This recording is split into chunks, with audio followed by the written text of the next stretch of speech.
Welcome to our conference and awards today. We're thrilled to have you all. My name is Jennifer Parks. I'm the Asia Pacific COO for the global law firm White & Case. I'm also the co-chair of the Women of Influence Committee at American Chamber, along with Anna Worden. It's my extreme pleasure to introduce you to our keynote today, Chang. Her novel, Wild Swans, which I'm sure most of you in this room have read, smashed, and if you haven't, you need to, has smashed best-selling records worldwide, selling more than 10 million copies and was translated into 40 languages. The book is still banned in China. It's a riveting look at 100 years of Chinese history told through the lives of Jung's grandmother, her mother, and Jung herself. And the book gave millions of readers their first insight into life in communist China. And this happened 2 years after, it happened in 1991, 2 years after the Tiananmen Square. Jung has since continued to offer groundbreaking accounts of modern Chinese history, from Mao's rise to power to life, and to the life of Empress Dowager Cixi. And she just told me there might be another book on the way. She has an extraordinary life, and when asked, has told me that there are no topics off limits today. Please join me in a warm welcome for author Chang.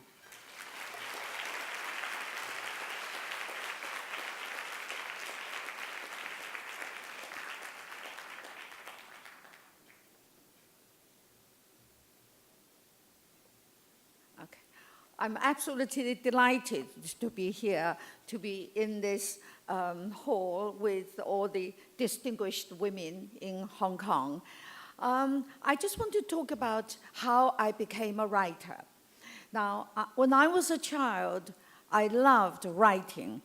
I liked to, stare at the clouds in the sky and try to imagine what was going on behind the clouds. And I made up horror stories to scare my friends. But to become a writer, the idea was firmly imprisoned in my subconscious. And this was because when I was growing up in China in the 1950s, 60s, and 70s, China was under the tyranny of Mao. And nearly all writers were persecuted, driven to suicide, sent to the gulag. Some were even executed. And even writing for oneself was dangerous. And I remember that I wrote my first poem on my 16th birthday in 1968 in the Cultural Revolution. In which books were burned across China. And I wrote my first poem. And I was lying in bed polishing my poem when I heard the door banging.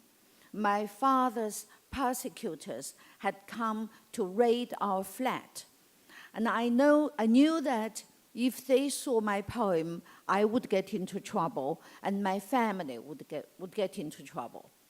So I had to quickly rush to the toilet to tear up my poem and flush it down the toilet. And that went my first literary venture. And one might call that a disruption. And in the following years, I was exiled to the edge of the Himalayas and worked as a peasant and as a barefoot doctor. A barefoot doctor was a doctor without any training, because Mao had said that the more books you learn, the more books you read, the more stupid you become. And that was the guideline for health and education in those years. But I did learn acupuncture through an acupuncture chart, which told me where I could stick needles in to cure what. And I was eager for patients. But peasants, villagers, all smartly steered well clear of me to go to more experienced doctors. But fortunately for me, there were some boys who were exiled to other villages, and some were keen on me, and they would walk for hours to have an acupuncture session. That was the courtship in our days. And then later, I became a steel worker and an electrician. So when I was spreading manure in the paddy fields, and when I was checking electricity supplies on top of the electricity poles, and I was always writing in my head with an invisible pen, but I couldn't put pen to paper. Then in 1976, Mao died, and China began to change. And in 1978, for the first time, scholarships for going abroad were awarded on academic basis. And I sat for a national exam. I did reasonably well, so I became one of the first group of Chinese to leave China and study in Britain. And I was so lucky, you know, I completed my doctorate in linguistics in the University of York in England in 1982, because I had left China so early, and I became the first person from communist China to get a doctorate from a British university. Now, when I first arrived in London, I mean, of course, London was like another planet. Everything was new. And I must tell you that I had come from a China that was completely isolated from the outside world. I never saw a foreigner until I was 23. When, as an English language student, my classmates and I were sent to a port somewhere near Hong Kong to practice our English with the foreign sailors. And as far as we were concerned, these sailors were our only chance for 2 weeks. So we would be sitting in the only restaurant in town and eagerly awaiting for our sailors. And we would grab them as soon as they came on shore. And of course, we had no idea what must be on their minds. When I was learning English in those years, and even our textbooks were written by teachers who had never spoken to foreigners themselves.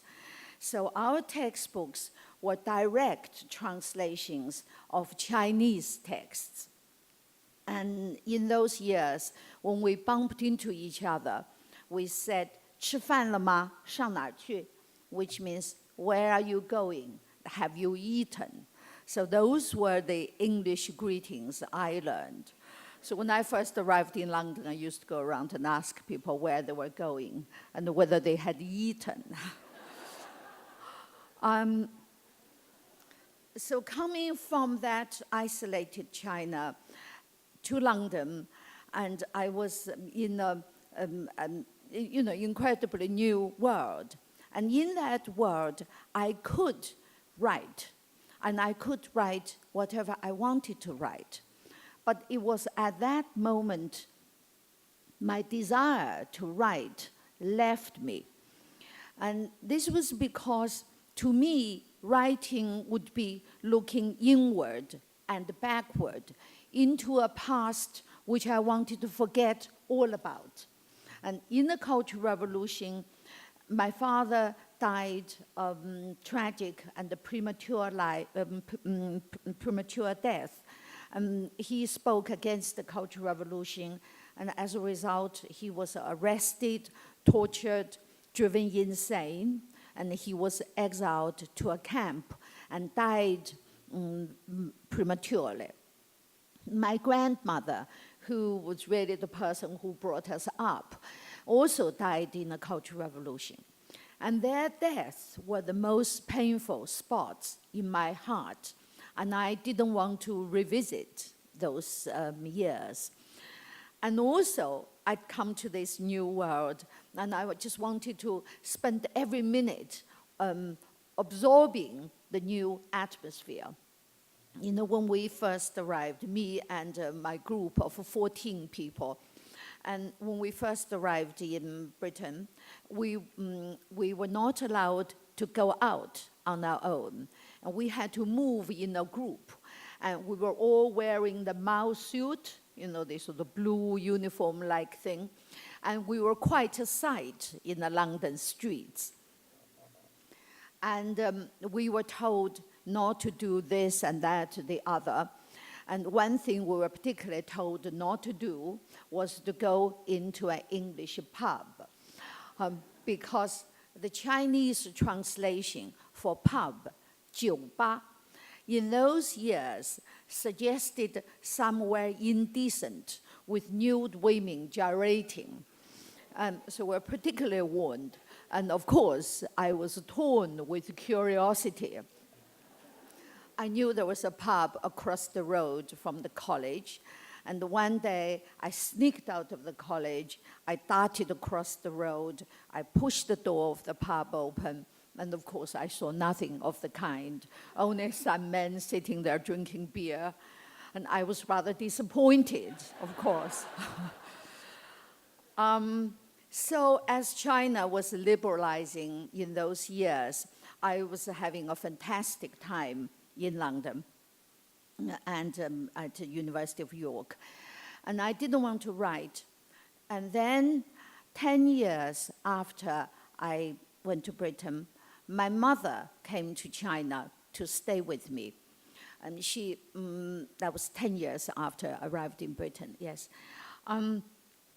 For the first time in our lives, my mother told me the stories of her life and the stories of my grandmother and her relationship with my father. And when I was listening to my mother, and I kept saying to myself, I want to write all this down. And then I suddenly realized that I wanted to be a writer, and I had always wanted to be a writer. And it seems also my mother was helping me to fulfill this unspoken dream by telling me these stories. And also when I was working in those years, and when I was out working, my mother would talk into a tape recorder. So by the time, my mother stayed with me for 6 months, and by the time she left London, she had left me 60 hours of tape recordings. And then that's how I started writing Wild Swans. Just before the book was about to be published, of course, I started to agonize whether how the book would be received, as all writers probably do. Then my mother wrote me a letter. And she said, and the book might not do well, and the people might not pay attention to it, but I was not worried because she could feel that writing the book had brought us closer together. And she said I had made her a happy woman, and that was enough. And so, without the pressure of worrying about how the book might do, Wild Swans was published. And it so happened that it became a success. And my mother, who had only wanted understanding from her daughter, now has understanding from tens of millions of readers from all over the world. And I, at last, have become a writer. Thank you very much. Thank you. Excellent. Thank you, Jung. We're going to have a Q&A session now, and I'm going to get us started because your last book that you wrote was about the Empress Dowager Cixi, who I think is, I think we can all agree, is one of the women of influence of world history. I was wondering if you can talk a little bit more about her, about why you decided to write about her, and what she means to you. Very good. Okay, when I became a writer, may I just say a couple of words about the book before the Empress Dowager Cixi. When I became a writer, I then wanted to I was thinking about my next subject.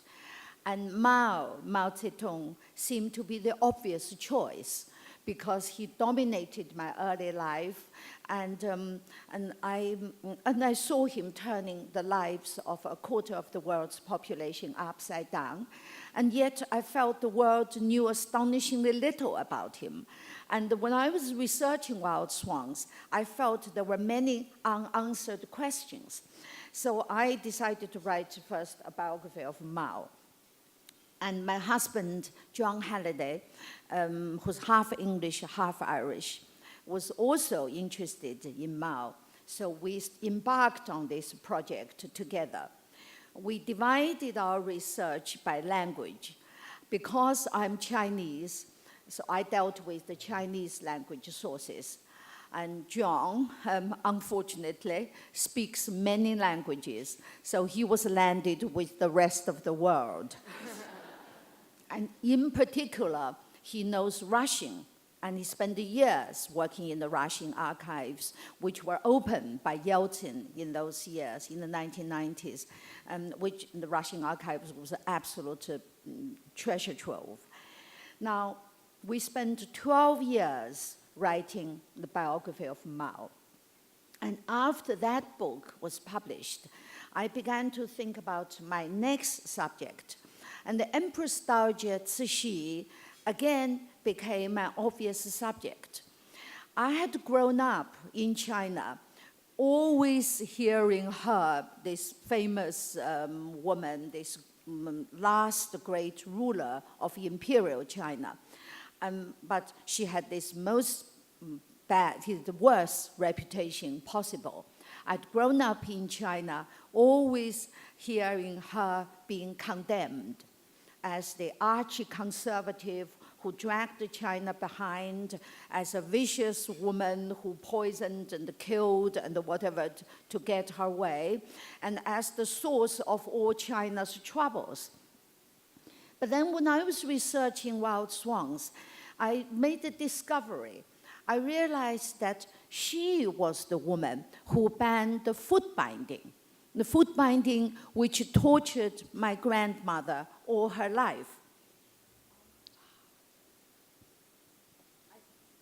I just brought you my grandmother's shoe. You know, my grandmother was my size, and her feet were like this. Foot binding was not just to put a piece of cloth around the feet. Only the big toe was allowed to grow, and the other 4 toes and the arch were crushed under a big stone. And the binding was just to stop the broken bones from recovering. So from the age of 2, my grandmother lived in excruciating pain. And I always thought somehow foot binding was banned by the communists or something. But in fact, I realized that it was the Empress Dowager. And that was a new discovery. And I realized this was so different from the image of Empress Dowager Cixi, which still dominates the views of Chinese. And so I became interested in her. But because I was writing Wild Swans, and later I was writing the biography of Mao, I couldn't write about her. And after those 2 books were finished, I started to research Empress Dowager Cixi to try to find out who she really was. And then I realized that she was this absolutely amazing woman. Now, everything in this room, you know, that is modern, from electricity to lighting, to telephones, telegraph, the railways, steamers, a modern army and navy, entire modern educational system, and some Western some Western-inclined legal reforms, like banning the death by 1,000 cuts. I think I will spare you of the description, because it was literally death by 1,000 cuts, which was prescribed punishment. That was banned during her time. And I realized that she was the person who had brought China into modernity. And so I got very interested in her. I realized, my second subject, Mao. Mao grew up under Empress Dowager Cixi. And the freedom this son of a peasant enjoyed, the opportunity he enjoyed, was far more than what I enjoyed when I was growing up under Mao. And so I became very interested in her. So I... Yeah, no, that's great. Okay, Thank you very much. I'm so happy that you brought her shoes. I've never seen the shoes from this foot binding. We're going to have time for 2 more questions. We have microphones. So if you can raise your hand. There's one over here. Oh, yeah, over here. You can get a microphone to her pretty quickly, please. Thank you. Thank you so much. I really enjoy your book. I haven't read Mao yet. I'm from her homeland, Changsha. I actually was very intrigued. I was reading a review about how much time you spent to research on the Mao, and I'm looking forward to read Empress Dowager. I really, truly believe the world has not given her the right recognition for what she had done. I believe she's a woman that took China into the modern age. It's just because she's a woman, she's painted as a sort of a horrible light under the Chinese government, communist system.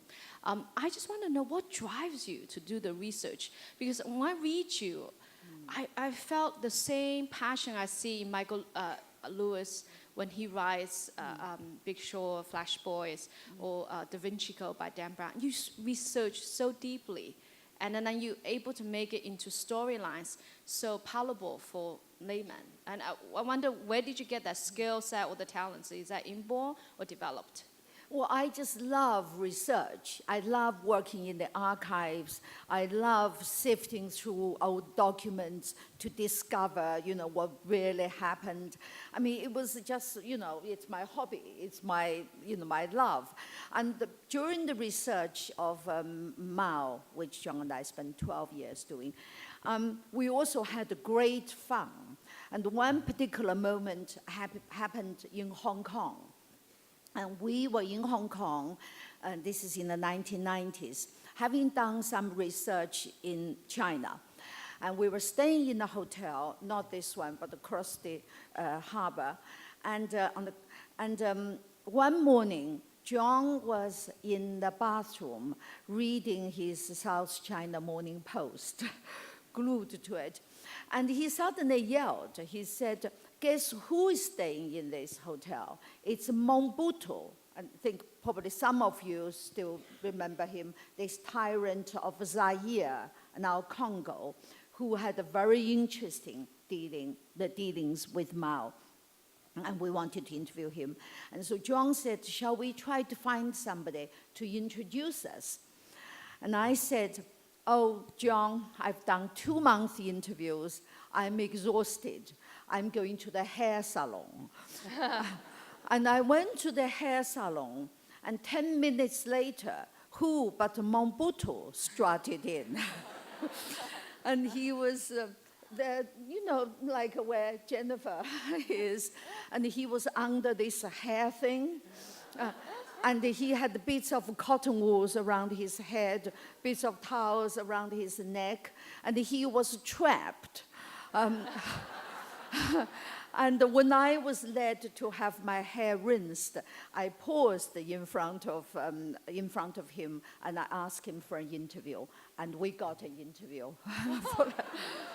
And if I may tell another, which was also great fun, which happened to this region, which was we interviewed Imelda Marcos, the Filipino First Lady who had thousands of pairs of shoes. And we spent 5 hours with her, and she was in top form, and she batted her eyelids furiously at Jung, her husband. And then she said our project was the perfect combination because it's the biography of Mao, because it's a combination of the Western intellect, and the Eastern heart. And so she said after our biography of Mao, she would like us to write about another third world leader. Obviously with herself in mind. But I'm afraid after our biography of Mao was published, we heard no more from her. After a while, she sort of turned to me and said, don't you think that Western men simply don't understand us Eastern women? So Jung said, have you come across any Western men who understand you? And she said, only one person, Richard Nixon. Oh, man.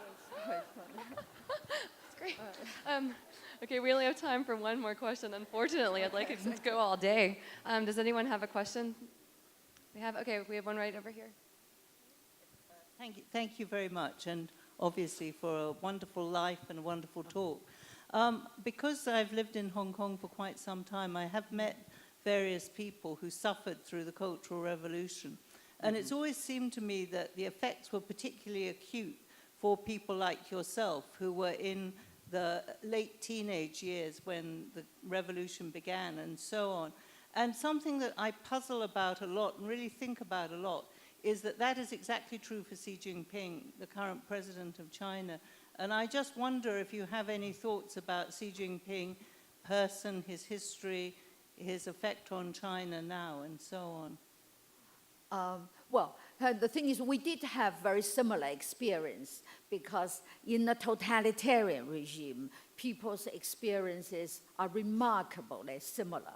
I mean, he was sent to a village, I was sent to a village, and later, when in the post-Mao opened up, I was able to go abroad, and he started his rise in the party.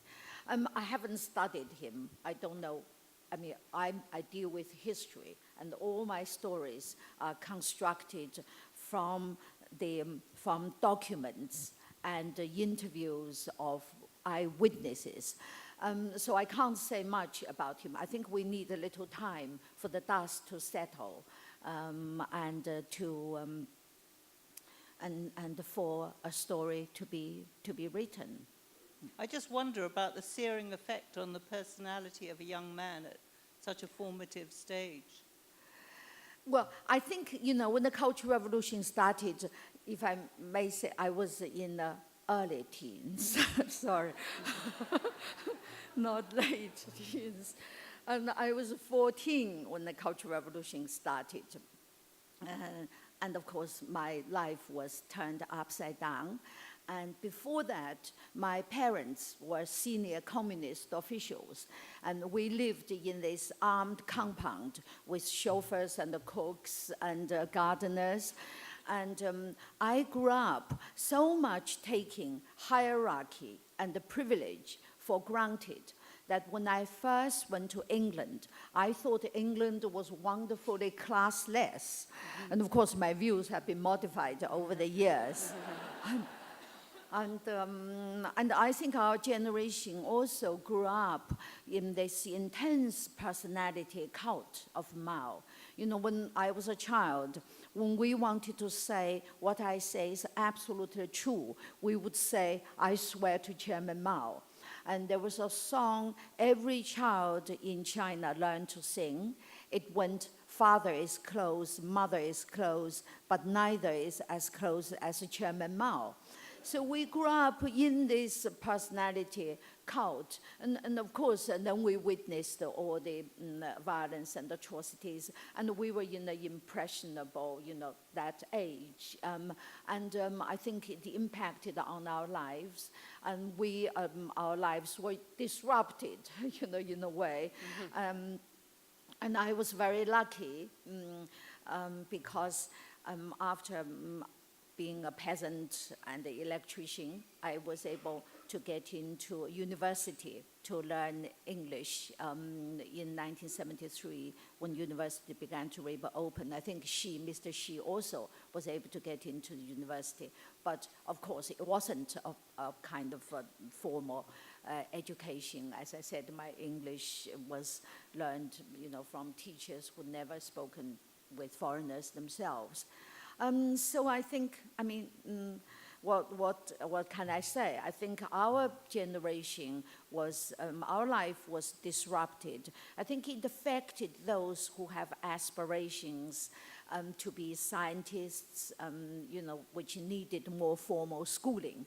But for me, I don't recommend it, but I do gain the experience of living in a village or in a factory. I experienced a great drama, which helped me as a writer. I think it no doubt helped Mr. Xi to be the leader of China today. Yeah, I'd just like to thank you. Please join me in a round of applause. Fantastic today. Thank you very much. Oh, we loved it.